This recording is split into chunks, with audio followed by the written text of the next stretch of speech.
దేవి. గణితమే తన లోకంగా జీవించిన మేధావి శకుంతలాదేవి. గణితంతో 3 ఏళ్ల వయసులో మొదలైన ఆమె ప్రయాణాన్ని మరణం మాత్రమే విడతీయగలిగింది. శకుంతలాదేవి 1929 నవంబర్ 4న బెంగళూరులోని ఒక సనాతన కన్నడ బ్రాహ్మణ కుటుంబంలో జన్మించింది. ఆమె తండ్రి పూజారిగా ఉండటానికి ఇష్టపడక సర్కస్ కంపెనీలో చేరారు. వచ్చే ఆదాయం అంతంత మాత్రమే. అలాంటి పరిస్థితులు కూడా శకుంతలాదేవి ప్రతిభకు అడ్డుకట్ట వేయలేకపోయాయి. ఆమె 3 ఏళ్ల చిన్నారిగా ఉన్నప్పుడు తండ్రితో పేకాడుతూ ప్రతి ఆటలోనూ గెలిచేది. అంత చిన్న పాప ప్రతిసారి తనపై గెలవడం తండ్రికి ఆశ్చర్యం కలిగించింది. తన కూతురు మోసం చేస్తుందేమోనని అనుమానం కలిగించింది. అన్ని జాగ్రత్తలు తీసుకుని ఆడినా ఆమెదే విజయం. చివరకు పేక ముక్కలు అన్నింటినీ గుర్తు పెట్టుకోవటం వల్లనే శకుంతల గెలుస్తుంది అని గుర్తించాడు. ఆమె అద్భుత జ్ఞాపక శక్తిని తమకు జీవికగా ఉపయోగించుకున్నాడు. ఆమెతో ప్రదర్శనలు ఇప్పించాడు. అలా అలా ఆమె ప్రతిభ విశ్వవిద్యాలయాలకు చేరింది. 6 ఏళ్ల వయసులో తొలిసారి యూనివర్సిటీ ఆఫ్ మైసూరులో ప్రదర్శన ఇచ్చింది.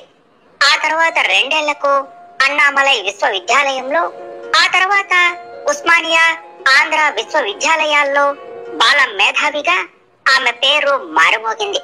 శకుంతలాదేవికి లెక్కలంటే ఏమాత్రం లెక్కలేదు. ఎంత పెద్ద సమస్యనైనా ఆమె చిటికలో పరిష్కరించేవారు. తన ప్రతిభను ప్రదర్శించేందుకు ఆమె 1944లో తండ్రి చేయి పట్టుకుని లండన్ చేరుకున్నారు. అనేక విశ్వవిద్యాలయాలలో వివిధ సంస్థల్లో ప్రదర్శనలు ఇచ్చారు. 1950 అక్టోబర్ 5న బీబీసీలో తన గణిత ప్రతిభను ప్రదర్శించారు. లెస్లీ మిషెల్ ఇచ్చిన సమస్యను సెకండ్లలో పరిష్కరించారు. ఆ సమాధానం తప్పు అని మిషెల్ అన్నారు. కానీ శకుంతలాదేవి తాను సరి అయిన సమాధానమే చెప్పాను అని సరిచూసుకోమని దృఢంగా చెప్పారు. ఆవిడ తిరిగి చూసుకుంటే శకుంతలాదేవి సమాధానమే సరి అయినది అని తేలింది. ఈ వార్త ప్రపంచ వ్యాప్తంగా వ్యాపించింది. ఆమెకు హ్యూమన్ కంప్యూటర్ అనే బిరుదు దక్కింది.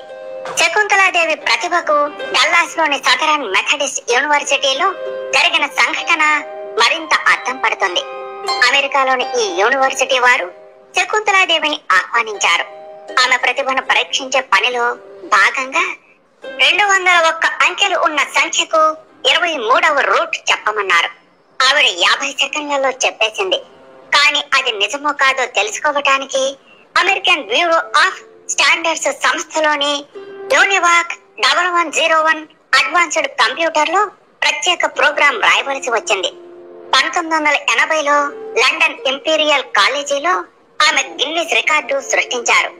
అమెరికాలోని university of California Berkeley psychology professor Arthur Jensen 1988లో శకుంతలాదేవి ఇంటెలిజెన్స్ ను అధ్యయనం చేశారు.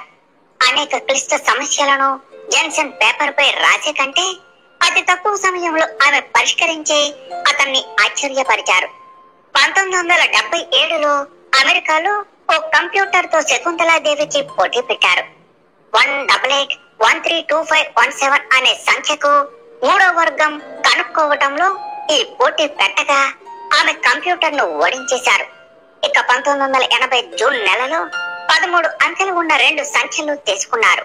76 86 36 97 74 870 అనే సంఖ్యతో 24 65 09 97 45 799 అనే సంఖ్యను హెచ్చవేస్తే ఎంత వస్తుంది అని లండన్ ఇంపీరియల్ కాలేజీలోని కంప్యూటర్ విభాగంలోని ఓ సూపర్ కంప్యూటర్ శకుంతలాదేవిని ప్రశ్నించింది. దానికి ఆమె కేవలం 28 సెకండ్లలో సమాధానం ఇచ్చారు. ఆ సమాధానం అంకెలలో ఇక్కడ ఇవ్వటం జరిగింది. ఆ దెబ్బకు గిన్నిస్ రికార్డు ఆమెకు పాదాక్రాంతం అయ్యింది. యూనివర్సిటీ ఆఫ్ కాలిఫోర్నియాకు చెందిన మానసిక శాస్త్ర ప్రొఫెసర్ ఆర్థర్ జెన్సన్ స్వయంగా శకుంతలాదేవి గణిత ప్రతిభను పరిశీలించి అవాక్కయ్యారు. గత శతాబ్ద కాలంలో ఏ తేదీ చెప్పినా అది ఏ వారం అవుతుందో చిటికలు ఆమె చెప్పేవారు.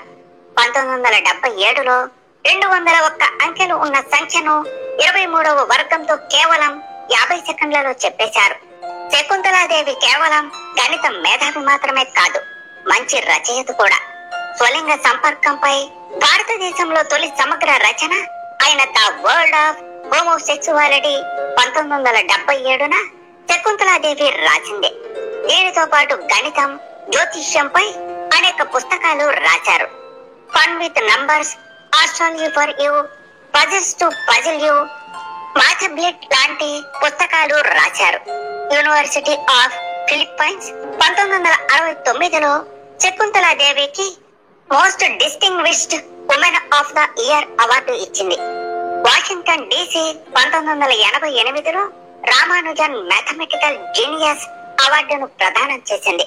శకుంతలాదేవి 1980లో మెదక్ నుంచి ఇందిరాగాంధీపై పోటీ చేశారు. 1980లో బెంగళూరుకు చేరి పిల్లల కోసం అనేక శిక్షణ కార్యక్రమాలు నిర్వహించారు. తన 83వ ఏట 2013 ఏప్రిల్ నెలలో గుండె మూత్రపిండాల సమస్యలతో బెంగళూరు